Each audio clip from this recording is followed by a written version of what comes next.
Recently ভেনেজুয়েলার president Nicolas মাদুরোকে arrest করে US নিয়ে যাওয়া হয় এবং তার স্ত্রীকেও সেক্ষেত্রে নিস্তার দেওয়া হয়নি। আর তার কারণ হিসেবে দেখানো হয়েছে নার্কো টেররিজম। দীর্ঘদিন ধরে ইউএসএতে একটা দাবি ওঠে যে ভেনেজুয়েলা ইউএসএতে ড্রাগ কার্টেল চালাচ্ছে আর ড্রাগ স্মাগলিং করছে, যার জন্য আমেরিকার ইউথরা ক্ষতিগ্রস্ত হচ্ছে। আর সেই অজুহাতে নিকোলাস মাদুরোকে অ্যাজ আ কার্টেল হেড হিসাবে অ্যারেস্ট করা হয়েছে। এখানে আরও একটা বিষয় আছে, ট্রাম্প যখন ক্ষমতায় আসে তখন তিনি বলেছিলেন যে তিনি কখনো দেশের বাইরে কোনো লড়াইতে জড়াবেন না, যা দেশের অর্থকে অপচয় করে। সেই দিক থেকে ভেনেজুয়েলার ওপর এই আক্রমণ কিছুটা জাস্টিফাই করে এই অজুহাত দেখিয়েছে কিন্তু ট্রাম্প। কিন্তু আমরা সবাই জানি আমেরিকা কেন এই অ্যাটাক করেছে। সেটা হলো ভেনেজুয়েলার তেল, যা ওয়ার্ল্ডের মধ্যে সবচেয়ে বড় পরিমাণে রয়েছে কিন্তু ভেনেজুয়েলার কাছে সৌদি আরবের পরেই। কিন্তু এর পরের প্ল্যান কি ট্রাম্পের? আমেরিকা কি সেখানে কোনো রিজিম চেঞ্জ করবে? আজকের ভিডিওতে সেটা নিয়ে আলোচনা করব, কিন্তু তার আগে চ্যানেলে নতুন হলে চ্যানেলটি সাবস্ক্রাইব করুন আর ভিডিওটি একদম এন্ড অবধি দেখুন। ট্রাম্প কিন্তু ভেনেজুয়েলাকে সেই রকম অবস্থায় রেখে দিতে চায় না যেরকম আমেরিকা 2011 সালে লিবিয়াতে করেছিল। 2011তে লিবিয়ার সরকার ফেলার পর সেখানে আমেরিকা আর রিজিম ম্যানেজমেন্ট বা রিজিম চেঞ্জ কিছুই করেনি।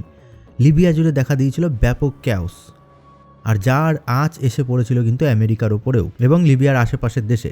বাড়তে থাকে টেররিজম, বাড়তে থাকে ড্রাগ ট্রাফিকিং, রিফিউজি সমস্যা।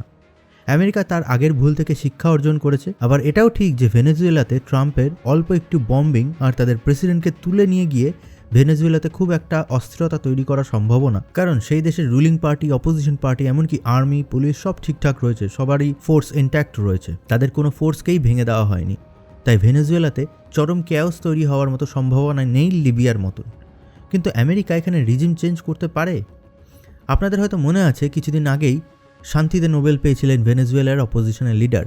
এবার তিনি নোবেল পেয়েছেন নাকি পাইয়ে দেওয়া হয়েছে সেটা বোঝা মুশকিল, কারণ বাংলাদেশেও এরকম একটা নোবেল দেওয়া হয়েছিল অর্থনীতিতে, কিন্তু তাও বাংলাদেশের অর্থনৈতিক অবস্থা কিন্তু খুবই খারাপ। তাই এই নোবেল তাকে পাইয়ে দেওয়া হয়েছে বলেই আমি মনে করি, তার ওপর ফিউচার ইনভেস্টমেন্ট হিসাবে। কিন্তু আমেরিকা ভেনেজুয়েলাতে রিজিম চেঞ্জ হয়তো করতে চায় না। সেটা হলে তারা যথেষ্ট পরিমাণ গ্রাউন্ড ট্রুপ নামিয়ে পুরো দেশের ওপর একটা কবজা করে নিত, পরে সেখানে একটা পাপেট গভর্নমেন্ট বসাতো। কিন্তু ভেনেজুয়েলার ক্ষেত্রে দেখা যাচ্ছে যে ট্রাম্প সেই দেশে এরকম কিছুই করেনি। আমেরিকা এর আগে এরকম রিজিম চেঞ্জ করেছিল ইরাকে এবং আফগানিস্তানে, আর তারা আংশিক সফলতাও পেয়েছিল। আমেরিকা তাহলে ভেনেজুয়েলা নিয়ে করতে কি চায়? আমেরিকা কি করতে চায় সেটা বোঝাই যাচ্ছে। সেটা হলো ভেনেজুয়েলার তেল রিজার্ভগুলো তারা কন্ট্রোল করতে চায় শুধু, ব্যাস। কিন্তু যে আমেরিকা এতদিন ধরে নানা দেশে গিয়ে রিজিম চেঞ্জ করতো, তাদের হঠাৎ কি হলো যে সামান্য বম্বিং করেই তারা ফেরত চলে গেল? আসলে আমেরিকা তাদের পুরনো ভুল থেকে শিক্ষা নিয়েছে, যেটা আমি আগেই বললাম।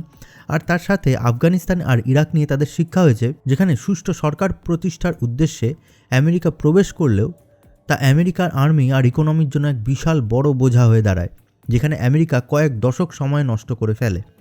তাই নেশন বিল্ডিং বা রিজিম ম্যানেজমেন্টের পথে আমেরিকা না হেঁটে সেই দেশকে দেশের মতো ছেড়ে দিয়েছে, আর সেই দেশের একজন আমেরিকা ফ্রেন্ডলি একজন গভর্নমেন্টে বসানো হয়েছে, যে শুধু আমেরিকার যেটুকু উদ্দেশ্য সেইটুকু উদ্দেশ্য সাধন করতে পারে যাতে আমেরিকা। কারণটা বললাম আগেই যে ভেনেজুয়েলার আর্মি, পুলিশ, অপোজিশন, এমনকি রুলিং পার্টি সবাই ঠিকঠাকভাবেই কাজ করছে। আমেরিকার দরকার চিপ রেটেড অয়েল, তারা সেটা ভেনেজুয়েলা থেকে তুলবে, আর তাতে যাতে সমস্যা না করতে পারে কেউ, এমন কাউকে সেই দেশে পাওয়ারে রাখতে চাইবে, বেশি অর্থ ও সময় খরচা না করে। ভিডিওটি ভালো লাগলে ভিডিওটি লাইক করবেন এবং শেয়ার করবেন। ধন্যবাদ।